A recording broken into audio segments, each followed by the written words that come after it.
I would love to read something to you that I saw in the Washington Post this week that seemed like a really great place to start today's reflection. And I'm just quoting from the piece. When France confined more than 64 people under one of the world's strictest coronavirus lockdowns just last spring, there was widespread speculation that a baby boom would follow.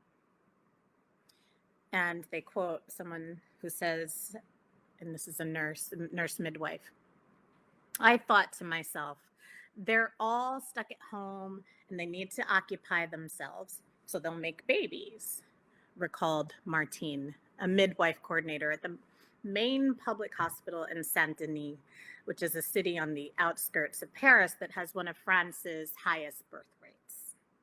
9 months on, though, instead of a boom, France is witnessing a sharp decline in births, and economic uncertainty, social stress, and in some cases, anxieties about the virus itself appear to have prompted families in particular to abandon or postpone plans to have a baby.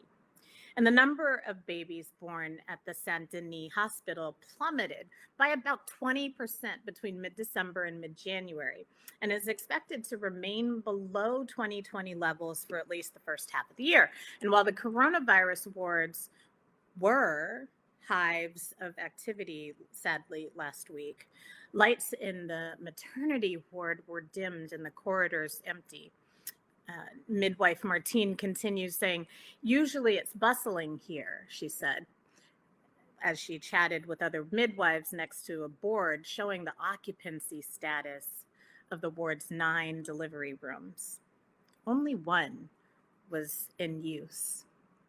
And the truth is, that's the end of that quote, but the truth is that this trend seems to be tracking across many of the colonizing countries, including here in the US. And it turns out that love and lovemaking don't necessarily follow the kind of script that many policymakers even had been expecting. And that does not surprise me, because it doesn't. That's not how these things work.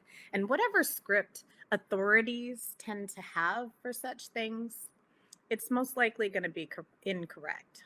And I'd like to talk about that. Happy Valentine's Day. Or should I say, I wish you love and joy on this day in which some tend to commercially celebrate love and joy. And of course, we should celebrate love and joy every day, am I right? But I've always been really open about how this day has been fraught in my own life, especially historically.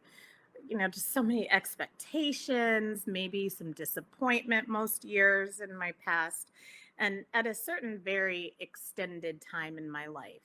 It's true that my loneliest days were Valentine's Day, as I just watch friends and TV characters and movie characters who would like boo up for the holiday, and all of that seemed to pass me by. Today I like it, and that's because after much teaching and learning and listening, my beloved and I have come to terms, which is really what it is. We have come to terms on what we do for Valentine's Day, which is just so often part of how relationship is, right? Listening and learning from each other, caring enough to hear and perceive. And that piece, the caring enough to hear and perceive, is what I really want to focus on today. Why not think about love on Transfiguration Sunday? Why not think about love and the objects of our love and affection? And one place to start as we dig into this is with the question, the age-old question, what is love? One of the confounding truths of the English language is that we use this word that is just so broad that it can mean so many things at once. The Greeks are so much better at defining love, but here we use one word for many, many things. And so many times when I use the word love, I mean it as a very specific and technical term. And I'm going to explain what I mean in just a minute. But while love means something very precise to me, to others, I think it can mean precisely something else. And rather than trying to explain what they mean by love, although what I would say is that it has tended to be defined by like the amazing love songs that we've grown up on. What I will say is that for me, love is not particularly a feeling. For me, love is it's the driving force behind everything that's good. It's the impulse to change or to create something for the better. It is indeed the source of creation, of creative good. It is the root, it is the depth, the breadth, the pulse, the truth inside of me that sings to the truth inside of you. And I could borrow from Paul too, as many do, and Kirk Franklin did in the song we just heard. But love is patient and kind, and it's not envious, it's not boastful, it doesn't insist on its own way, it hopes all things, it believes all things, it endures all things. And in other words, God is love. And when you love, what you're doing is you're actively participating in God's work, because love is what God does and love is what God is. It's awesome. And one of the reasons that I love Jesus so much is that he taught us, actually even better than just teaching us, he showed us how to do this, how to actively participate in God's work of love. And to see how to love, all we have to do is take a look at Jesus's life, which we do well to do because it's easy to forget or to get it wrong. And I think that's a big part of why the people just loved to follow Jesus. They ate up the instruction and this example of how to participate in God's love. It wasn't like what the people around them kept saying. It was different. And my God, they loved him for it, for taking them to this new place. Jesus was the object of their deep affection.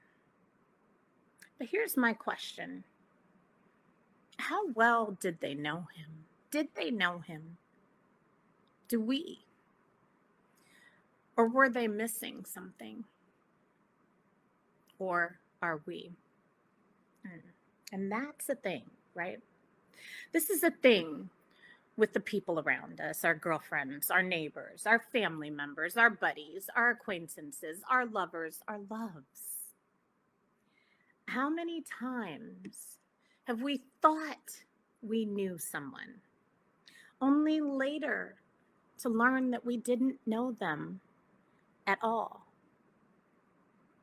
As a pastor, I've had the great privilege of what we call accompaniment, particularly as people find each other and seek to let the love between them blossom. And to be clear, I'm not only talking about romantic relationships here, I'm just talking about how we connect in love, which can take many forms, like between friends or co-conspirators or lovers or neighbors or relatives, you name it. We do a deep disservice to the possibility of love when we tether it to the idea of romance. So if that's a habit of yours, as it has been of mine, I'll admit, I think we need to break ourselves of that. And trust me, that tethering really isn't even biblical. Anyway, you already know the kinds of concerns that arise over time in relationship because you've had these relationships and you've had these concerns yourself. But one of the most prevalent and persistent challenges that people tend to confront is change, especially change in the other person. And when we enter into relationship with each other, we sign onto it with the person we know, but continuing to sign on to the person it seems that they become feels like quite a different project, right? But here's what I wonder. How much has that other person actually changed? Or is much of it that we just ourselves have had to learn to see them for who they truly are and have been? And I think about the disciples, and in this story, it's Peter, it's James, and John. And I think about how they experienced the inexplicable on that mountaintop, how their leader, whom they loved, all of a sudden changed on them in a way they just couldn't ignore. He changed before them. His face shone like the sun, and his clothes were washed clean to a dazzling white in a time when there was no bleach. And the prophets came to speak to Jesus, and then the thunderous cloud spoke and claimed Jesus, and they were terrified. They were terrified when they saw Jesus for who he really was. What on earth was happening? It was not in the script. It was completely unexpected. This was not their Jesus. It was not the Jesus who walked the sandy streets and could sit down in the gutter and chatted with pretty much anyone. This was not the Jesus they were expecting. He up and changed on them. Or did he? And just think about it for a moment. Do you really think that Jesus flipped the script on them? Or was it that they finally learned how to read that script? Was Jesus all that different? Or did something in them change to allow them to see him, to truly perceive Jesus more fully? Now, I just want you to note here that Jesus didn't take everybody to the mountaintop. Just a few were named, just 3. And Mark tells us that after these 3 disciples perceived, Jesus told them to say nary a word about what they'd seen. Why? Why wouldn't Jesus want them to say anything? Because Jesus knew that much of the time, folks ain't ready to know who you truly are. They're ready to see their projection of you, to grasp the parts that they want. And Jesus understood that basic human tendency to think we see while we perceive so very little. And what I want us to really think about here is that sometimes, just as happened in the story of the Transfiguration, we ourselves have to go to the mountaintop in order to get the truth that we couldn't see on the street. And just not everybody is ready to make that climb. It's work, and it takes work in us. And let me try to help you out with this with a bit of a metaphor for a bit. So the Nepalese government, you may have seen, is dealing with this pernicious and growing trend. You see, it turns out that summiting Everest is or can be, while very, very expensive, it can also be quite profitable.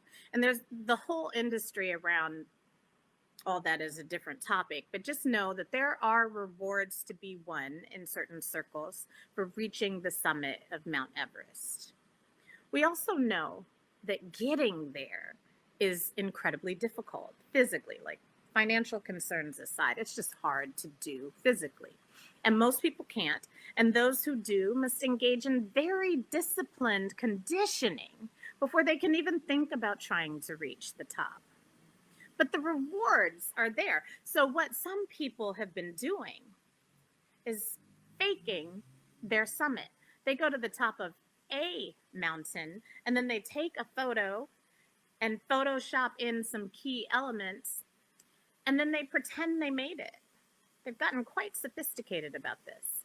But that is faking the funk, which is unfortunate, as might this metaphor be, admittedly, if I take you into some sort of ableist perception of what it means to summit on your own mountaintop. So let me make this pivot. Here's what I would like to say to you. Most of us cannot summit Everest, and in fact, very few can or will. But we can all reach that beatific mountaintop in which our eyes are opened to the truth of who is before us, including God. We can all summit to a place of truth. But, and that's why I like how Transfiguration comes around every single year, we're just not always ready. We have to do the reconditioning. And that is the transition that we make right now, to do the spiritual conditioning so that we're prepared for God to transform before us. Not into something new, at least not new for God, but into the depths of who God is that we've never seen before, just new revelation, new facets to perceive.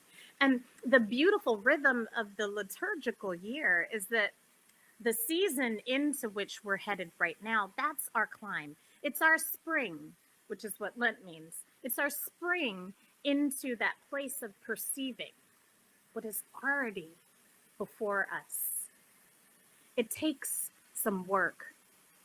It requires a particular kind of strength, the kind that only love, only God can give. But do you know what? You know what? We are here to give you that love. It's our solemn duty. It's the kind of work that beloved community is all about. Now, speaking of beloved, in the interesting reshuffling of space that we've had here in our home, and by the way, if you can hear the hissing of the radiator here, many of us live in New York City housing where we have these very loud radiators. I apologize for the noise. It's just New York City living, right? But anyway, so in the interesting reshuffling of space that we've needed to make in order to work from home in this pandemic time, my beloved now works in the space that adjoins our bathroom. And clearly we've had to reconfigure the office so that there is no chance that the camera is pointed towards the bathroom. But anyway, this setup has led to all kinds of unexpected moments, as you can imagine, or maybe don't try to imagine. But anyway, the other day I was just stepping out of the shower and I heard someone saying, "That's all right." What people seem to forget is that February 14th isn't just Valentine's Day. It's also the hump day of the first quarter. And do you know what? We're gonna bust that hump. Let's do it. And as I was drying off, I was like, who just said that? Because it really did just sound like my husband. But bust that hump? I mean, what? I've never heard my husband use corporate speak. Just never heard it. And as I'm cracking up, right? What is going on? We're going to bust that hump and go in to finish out the fourth quarter really, really strong. I was like, who is this? I've just never heard this from him. So I went and I joined him in the study after the call. And I said, "Thank you, honey." And he's like, "Thank you for what?" And I said, "This is the perfect illustration for what I'm trying to get at for Sunday." Which, you know, marrying a pastor comes with its risks, right? But anyway, we had a good laugh about it. But I have to say that I glimpsed what I thought was something brand new in my husband, in my beloved that morning. But the truth was, I just hadn't been paying attention to the ways that he has to do things at work, the ways that he shines in motivating his team, the ways he's always looking at the bigger picture, like headed down the road and trying to help us to see that too. And I had missed that, even though it was always there. And it wasn't that he had changed or that he was someone else. It was that I needed the conditions to see and to be around long enough to hear and to care enough to perceive who he is in this setting. And I ask, what are you willing to see in your people? And what are we willing to see in God? My big brother, Malk, just released a brilliant new docuseries. And this is not just it is a shameless plug, but it's not just that. But anyway, he just put out a brilliant new docuseries on FX that's called Hip Hop Uncovered. And it's really, really, really good. And you can see it on Hulu if you have that. And I'm not just saying that because he's my brother. But anyway, in it, there's this interview with Daryl McDaniels, who many of us know as DMC, and from Run DMC. And he said this: in the streets, all these things that were happening, well, hip hop allowed everything that was considered bad to be explained from an emotional point of view. Oh, he's a drug dealer. Oh, he's a hustler, whatever, right? Yeah, they're those things, but here's why, though. Here's why, though. That's what hip hop did. And what I really love about what DMC is getting at is that he's showing us that an art form like hip hop, as an act of expression at its best, gives the why behind what we think we know so that we can truly perceive. But without the willingness to know the why, we tend to stay on the surface and we sort of bop to the beat, but we don't have the rhythm. And so many of us in so many of our relationships stay trying to catch that bop, but that was never the point. We need the rhythm. We need the here's why, though, behind the person. We need what's beyond the obvious. And if all we can do is view their profile, then we'll never get the full person in 3D. And in order to do that, it's actually us, ourselves, we have to change. Certainly not them. We have to deepen our ability to care enough to know who they are. We have to care about the here's why, though, in order to know it, in order to see it, and in order to perceive the other. And just in closing, I'd like to share some of a reflection on this very kind of caring that Dr. Ashan Crawley wrote because it inspired me. He wrote, "Care isn't private property. Care only exists when it's shared. Care, even if soft, ain't easy. Care takes courage and conviction and clarity. You only have care when you share it. And sharing it is difficult precisely because the political economy of racial capitalism wants us to privatize and to hoard what we consider caring to be. But care. Let it flower and bloom. Selah."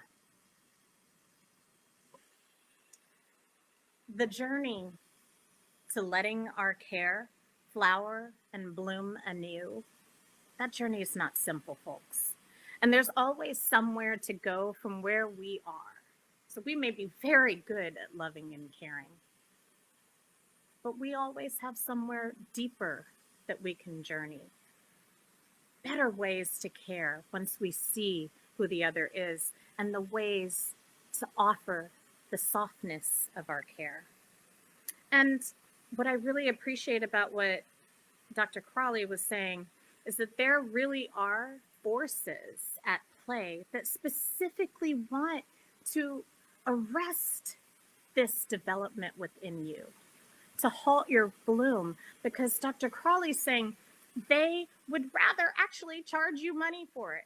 And they make you think that the caring and the softness and the love can be purchased and delivered in the box of chocolates that they want to sell you. And that's what we call temptation. Nothing against chocolate. But our spiritual journey, our implanting, so that we might bloom mightily, teaches us to resist all that, to see the why, and to love it and to care about it actively with the help of God. And it's worth it.